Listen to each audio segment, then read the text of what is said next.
The SEC has been getting beat up pretty badly this postseason. We've all seen it. Alabama got violated by Indiana. Ole Miss lost to Miami. And in bowl games, a lot of mid-tier SEC teams totally underperformed. Ole Miss certainly didn't embarrass themselves, and neither did Georgia or Texas A&M. But considering none of them made the championship game, the SEC just isn't the same. Most of the blame has gone to NIL and the transfer portal for the drop-off we've seen from the conference.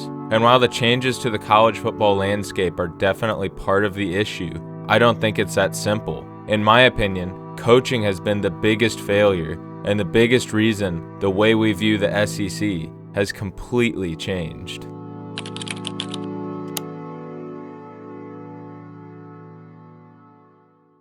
When the NIL era came about, we all thought that it would level out the playing field.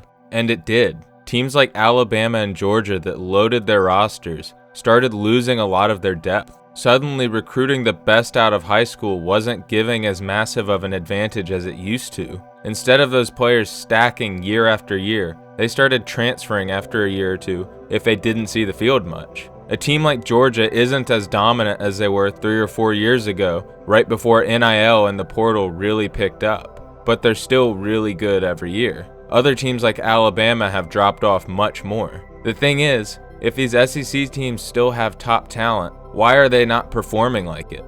Look at Auburn, for example. They have had top recruiting classes many years, and yet they suck almost every year. What can you blame for that other than the coaching? A coach shouldn't need way more talent than every other team to be good, and yet some of these schools can't even make a bowl game with top 10 recruiting classes. Whether that be because the players keep transferring out, or they're being put in poor positions, or they aren't even being developed right at all those paths lead to the same conclusion. The coaches are failing. South Carolina had a 4-8 record with a QB that was one of the Heisman favorites preseason, a 6'5", 235-pound receiver who runs a 4.2, and a defensive end that was on the cover of the college football game.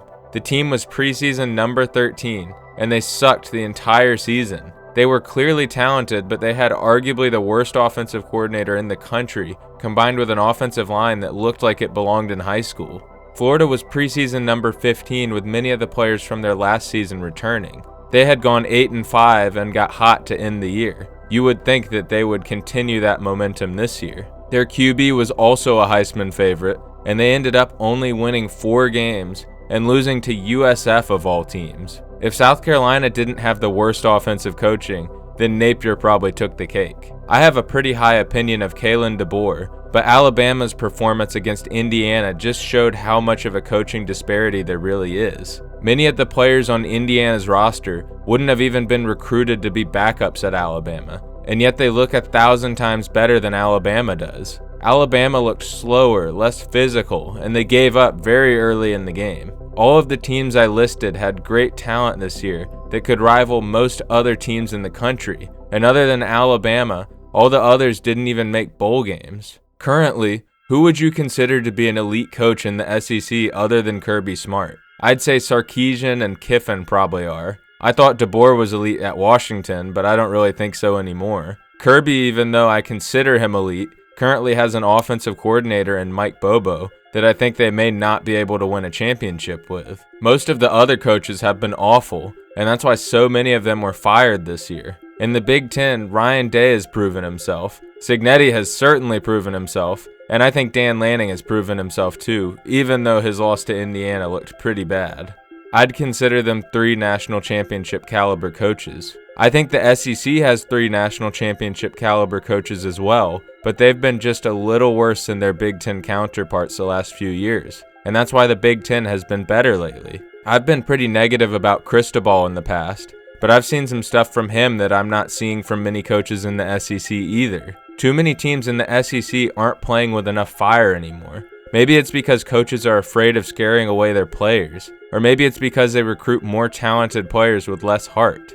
What I do know is I see teams like Alabama look low energy and defeated early in the game, while teams like Indiana and Miami come out with fire from the beginning all the way until the end of the game. Alabama brought in the number 2 composite class, and Indiana had the number 72 composite class. It would be hard to convince someone it wasn't the other way around after watching them play. So how do you fix this? To me, it starts with the way you treat your players. If players don't play hard enough, they should be benched. It doesn't matter how good they were supposed to be or how much money the school spent on them. Minutes should be earned, and teams shouldn't be recruiting players who don't have that kind of fire to begin with. Nick Saban teams of old had so much depth that players always played with fear of being benched. Players had a high level of discipline and effort because they knew how quickly they would be replaced. There's no team in the country that has that much talent anymore. It's probably not possible to accumulate that much talent in the portal era either. But even at a risk of a drop-off in talent, I believe teams that don't demand that same intensity will continue to fail. If anyone on Indiana's team looked like they weren't playing very hard or started to give up, I'd be shocked if Cignetti left them in. I think these kind of differences are why many of the mid to lower tier SEC teams have already fired their coach or are on the verge of firing their coach if they don't step up this next season. So we'll see if the coaching problems improve or not. The top Big Ten schools have also been doing a much better job of building their rosters currently. The Michigan team from a few years ago, Ohio State last year, and Indiana this year all have older teams full of players who play with a chip on their shoulder. The Big Ten has only won the last 2 championships, and this year is still up in the air, so I'm not going to say the SEC can't reclaim the throne in the next few years. But currently the Big Ten has stolen their throne, and with Miami's current run, the gap between the SEC and even conferences like the ACC is getting smaller. I've seen the bottom tier SEC teams like Auburn look like they could beat great teams like Georgia, but at the same time, I'm not even confident they'd beat the bottom tier Big Ten teams that get blown out every week. The season that Penn State has had this year is similar to what 60% of the SEC is. Talented rosters that almost upset multiple good teams, but in the end they lose those games and multiple games to much lower quality teams. Until the SEC does prove themselves again, the number of SEC teams in the playoffs should probably drop to 3 or 4. Quick timeout. If you're enjoying this breakdown and want more deep dives like this every week, make sure to hit that subscribe button. It really helps the channel grow, and it guarantees you won't miss the next one. Back to the video. At the end of the day, this isn't about saying the SEC is finished. The talent is still there, the resources are still there, and the brands are still powerful. But the margin the SEC used to live on is gone. When the talent gap shrinks, coaching, culture, and effort matter more than ever, and too many SEC teams are failing in those areas. This postseason didn't expose a lack of stars, it exposed a lack of edge. Teams that used to impose their will now look flat, unprepared, and disengaged when things don't go their way. Meanwhile, teams from the Big Ten are older, tougher, and playing like they have something to prove. That's not by accident. That's because the top Big Ten schools have done a better job than the SEC of building championship-level rosters. The SEC can absolutely reclaim its spot on the top, but it's not going to happen by signing better recruiting classes or blaming NIL in the portal. It's going to take coaches who demand accountability, who develop players, and who build teams that play hard for 4 quarters, not just when everything is going right. Until that happens, the SEC isn't the untouchable powerhouse it once was. And if the recruiting rankings have shown us anything, it's that the conference isn't falling apart because of a lack of talent. It's being exposed when talent alone isn't enough.